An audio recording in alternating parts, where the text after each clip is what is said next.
Okay, so me know can say President John Dramani Mahama or the same Biaba Betuja now all foreign networks, the BBC, the CNN, the Bloomberg, everyone is speaking to President John Dramani Mahama. But key issues are number one, IMF, number two, the foreign aid.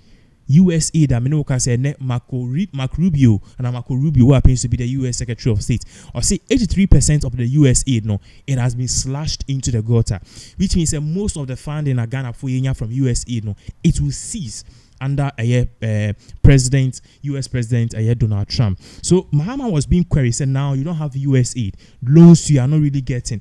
IMF too is bringing conditions, and even aside from that too, the issue of LGBTQ and how foreign countries say if you guys push the anti-LGBT agenda, some be banning Trumu, yema muska economy be banning no.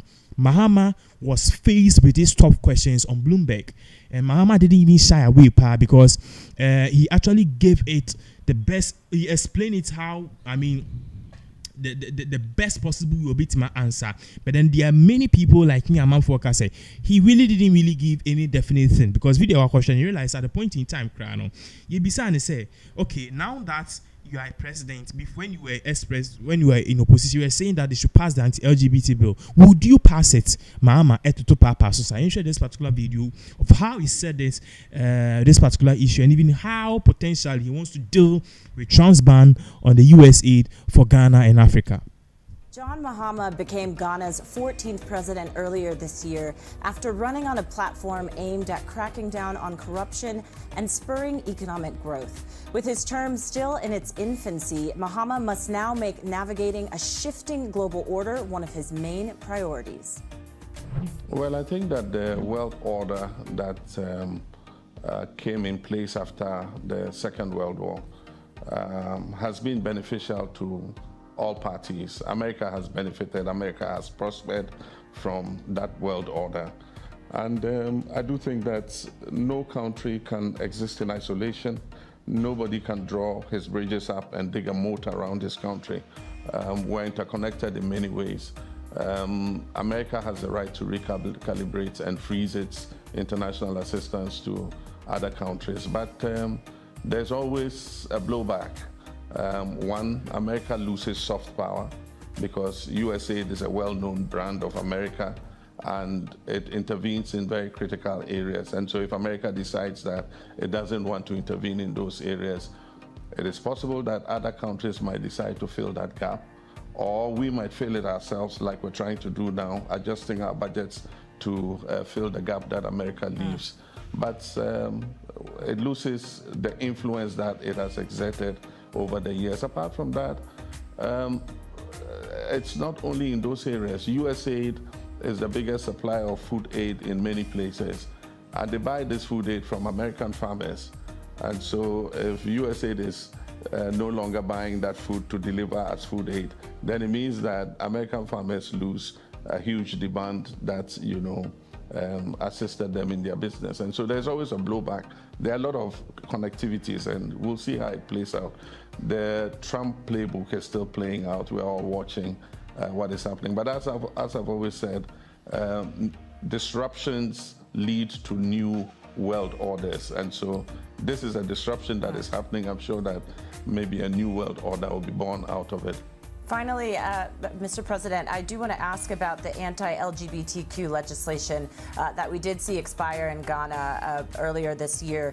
A number of parliamentarians support reviving it. If it came to your desk, would you sign it?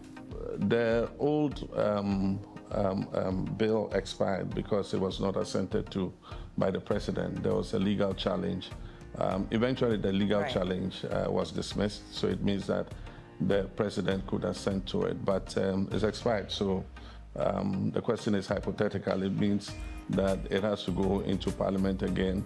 And I think that what we need is more stakeholder consultation to look at whatever new bill will come and make sure that we carry everybody on board. Proper family values are something we all are interested in. And we believe that is not only in the bills that we send to Parliament to regulate them, but also in teaching our children those family values even as they grow. And so looking at the curriculum in schools and inculcating those values in them, I think is the more important pressing issue that we must look at. Would you be concerned, though, if we saw a number of institutions potentially pulling back funding to Ghana if you were to sign it? Do you factor that into your thinking around the bill? Well, I believe that multilateral institutions should avoid getting into cultural matters. This is a diverse world. We have different cultures. And so I don't think multilateral institutions should include, cultural imposition as part of their mandate. I don't agree with that. If they decide to pull it, well, it's their prerogative. But I don't believe that multilateral institutions like the World Bank and IMF should include in their mandates how people behave culturally.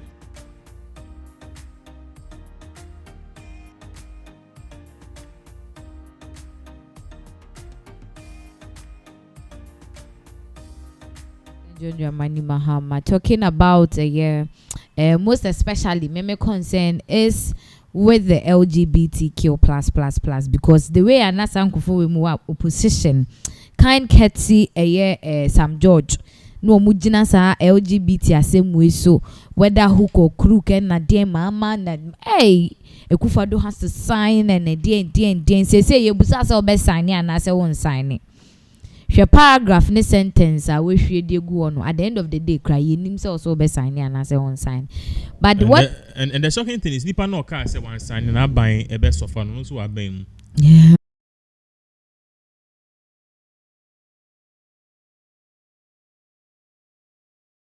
If you can say LGBTQ or honma, I will say I can't say. Funny enough, I don't know. As a more oppositioner, and Wabi or Moma, Mutimi Kasa, Omunya could rapper Mupenache say. It's a different ball game altogether. But I don't understand why a simple question: will you sign yes or no? Near my paragraph, near my sentences. At the end of the day, see, or catcher is be on I spy. Now they have to involve stakeholders and DN. Hey!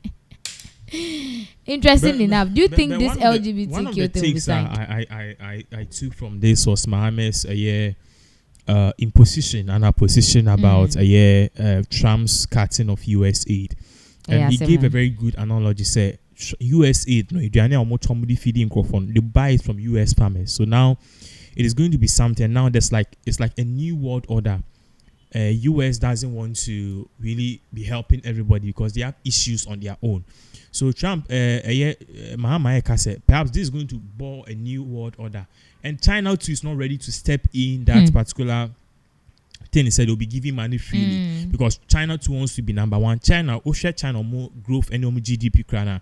It is really down. What I say, even though they are doing war externally, internally, the country is really bleeding. And Europe too is not really doing well because they've bled a lot of cash because of the Russia-Ukraine war. Russia too is not in a position to take that front line because they are in a war and they have been hit with a lot of sanctions.